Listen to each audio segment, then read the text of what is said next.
Mitos atau fakta? Mitos atau fakta? Selamat datang di mitos atau fakta. Silakan komen.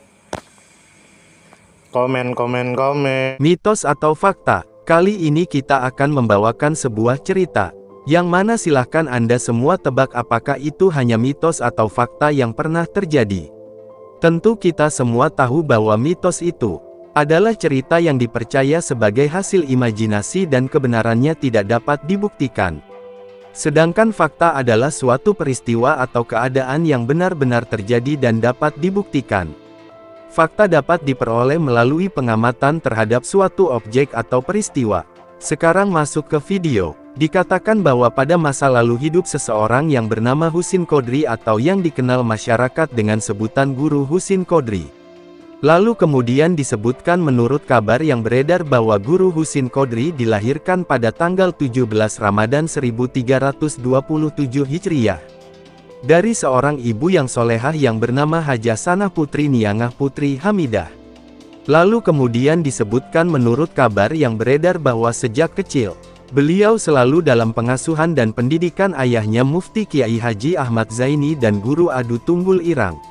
Lalu kemudian disebutkan menurut kabar yang beredar bahwa selain itu beliau juga belajar kepada Kiai Haji Kasiful Anwar Al-Banjari di Kampung Melayu Martapura.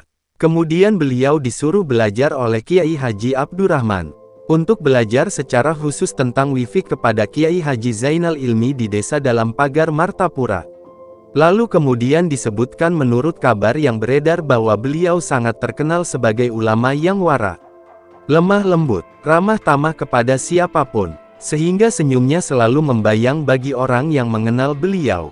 Tak heran bila dia sangat dicintai oleh masyarakat. Kehidupannya yang sangat sederhana dan memiliki akhlak yang mulia. Lalu kemudian disebutkan menurut kabar yang beredar bahwa beliau menjabat sebagai kadi, yang dikenal jujur dan adil di kantor kerapatan Kadi Martapura pada waktu itu.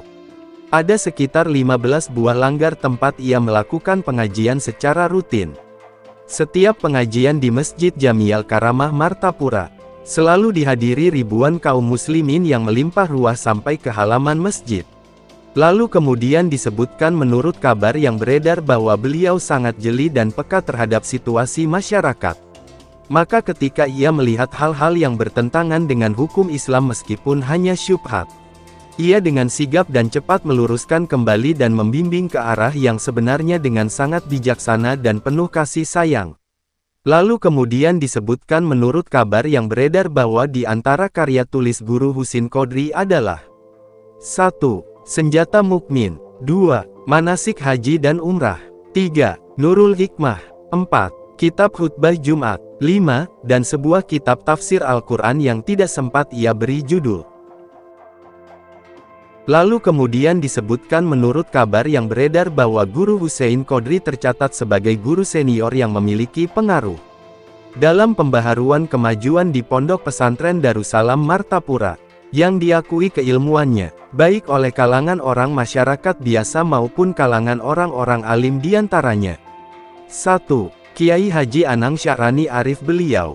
2. Kiai Haji Syarwani Abdan Bangil.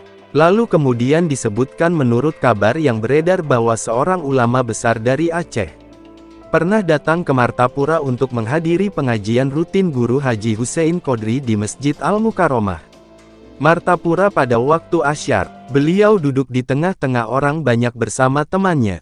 Ia menyamar sebagai orang biasa. Usai pengajian ia pun berkomentar kepada temannya tadi. Tidak ada yang dapat menyamai ulama ini. Kalau segi ilmu mungkin banyak ulama lain juga memilikinya. Tapi ia memiliki nur yang langsung ia dapat dari Allah. Inilah yang membedakannya dengan orang lain. Lalu kemudian disebutkan menurut kabar yang beredar bahwa pernah suatu hari setelah Guru Husin Qodri meninggal, maka ada seorang dari Pulau Sumatera datang berkunjung ke kota Martapura dan berkeliling di pasar Martapura. Sampailah ia bertemu dengan Habib Zain Al-Habsyi. Lalu ia pun langsung menanyakan akan kitab Senjata Mukmin karangan Guru Husin Qodri. Kemudian Habib Zain Al-Habsyi mengambilkannya dan menyerahkan kepada orang tersebut. Orang itu lalu membayarnya dengan biaya yang mahal. Lalu ia cium foto Guru Husin Qodri seraya berkata, Inilah keperluanku datang dari Pulau Sumatera ke sini dan inilah sebenar-benarnya wali Allah yang besar. Dan banyak lagi pujian yang ditujukan kepadanya baik dari teman maupun murid-muridnya. Lalu kemudian disebutkan menurut kabar yang beredar bahwa setelah sekian tahun berkiprah dalam dakwah menegakkan hukum Islam, mengayomi masyarakat tanpa pamrih, akhirnya pada hari Jumat tanggal 27 Jumadil Awal tahun 1387 Hijriyah Guru Husin Qodri meninggal dan jasadnya dimakamkan di Desa Tunggul Irang Martapura berdampingan dengan ayah dan kakeknya. Bagaimana menurut Anda semua? Apakah cerita di atas adalah mitos dan cerita sebelum tidur atau memang fakta yang pernah terjadi? Silahkan tulis di kolom komentar. Bagaimana menurut Anda semua? Apakah itu mitos atau fakta? Jika mitos, silakan tulis di kolom komentar. Dan jika fakta, silakan tulis di kolom komentar. Karena kita tahu bahwasanya mitos itu adalah cerita yang dipercaya sebagai hasil imajinasi dan kebenarannya tidak dapat dibuktikan. Sedangkan fakta adalah suatu peristiwa atau keadaan yang benar-benar terjadi dan dapat dibuktikan. Nah, jadi bagaimana menurut Anda semua? Apakah ini mitos atau fakta? Silakan tulis di kolom komentar.